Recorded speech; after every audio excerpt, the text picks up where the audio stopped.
ওনার তো back side একেবারে পচা, পিছনে এমন পচা যে এমন ভাবে পচা, পিছনে হাড় একেবারে বের হয়ে গেছে, হাড় বের হয়ে গেছে, পচে রাস্তার পাশে পড়েছিল।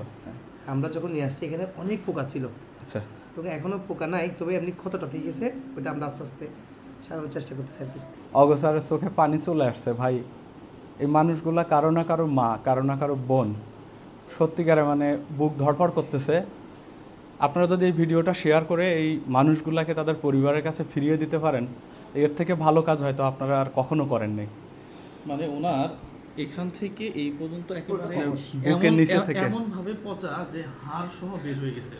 রুবেল ভাই আপনি বুঝেন, ব্যাকসাইড পোরশনটা নাই, একেবারে টোটালি নাই, একেবারে এখান থেকে এই পর্যন্ত পচে গেছে একবারে।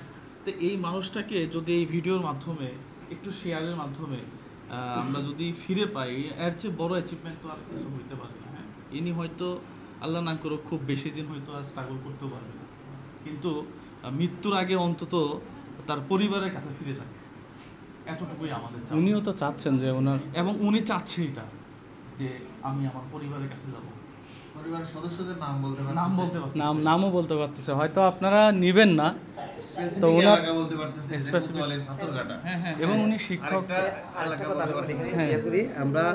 আমরা চাচ্ছি আপনারা যদি ওনাকে চিনে থাকেন এখানে আসেন, এসে আপনাদের চিকিৎসা করাতে হবে না, সম্পূর্ণ চিকিৎসা আমরাই করাবো। মানবিক সরকার যে ব্যবহারিক চিকিৎসক ওই পক্ষ থেকে ওনাকে আমরা চিকিৎসা করাবো যে কদিন বাসে। আপনারা শুধু আসেন, উনি আপনাদের জন্য প্রচুর কান্না করে। হ্যাঁ, আমি ওইটাই বলতে চাচ্ছিলাম। হ্যাঁ ভাই যেটা বললেন, যে আমি ওইটাই বলতে চাচ্ছিলাম, ওনাকে আপনাদের নিতে হবে না, টাকা খরচও করতে হবে না, আপনারা শুধু এসে দেখে যান যে আপনাদের কারো মা, কারো বোন। আর উনি যেহেতু শিক্ষিকা ছিলেন, আপনাদের অনেকেরই শিক্ষিকা উনি। আমার শিক্ষককে আমি গলায় ক্যান্সার অবস্থায় ঢাকায় বিভিন্ন হসপিটালে ঘাড়ে করে টানছি, আপনার শিক্ষক এখানে পড়ে আছে। একটু আমি ক্লোজ নিছি ওনাকে। আর এই পাশে একটা মেয়ে আছে, তোমার নাম কি বলতে পারো ভাই? ও কতদিন আসছে এখানে? ও গত 3 রমজান আসছিল, গত বছর তিন রমজানে এখানে আসছিল। 1 বছর 7-8 মাস হয়ে গেছে।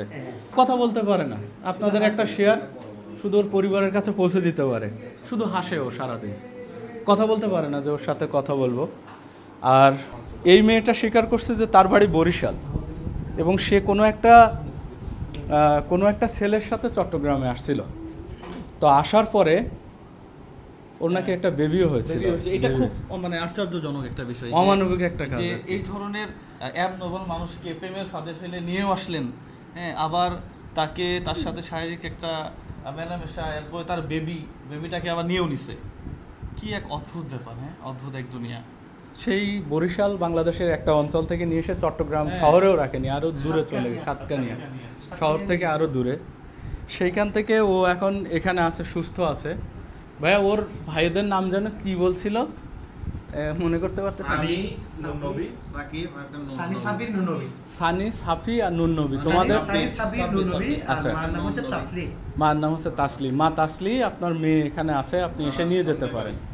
আপনি ডেফিনেটলি আপনার মেয়েকে এসে নিয়ে যেতে পারেন।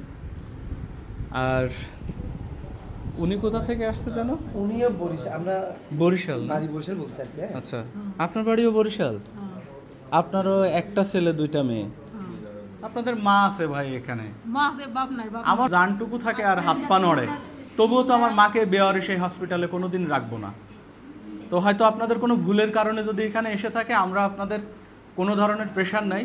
মানবিক শওকাতের বেওয়ারিশে হসপিটালে এসে মানুষজনগুলোকে আপনারা ফেরত নিয়ে যান। আরও অনেকে আছে, আমি আর দেখাতে পারবো না, কথা বলার সক্ষমতা আমার নেই। শুধু আপনারা একটু শেয়ার করে এদেরকে ওদের পরিবারের কাছে পৌঁছে দেন, এতটুকুই আমাদের চাওয়া আর কি। ভালো থাকবেন, আসসালামু আলাইকুম।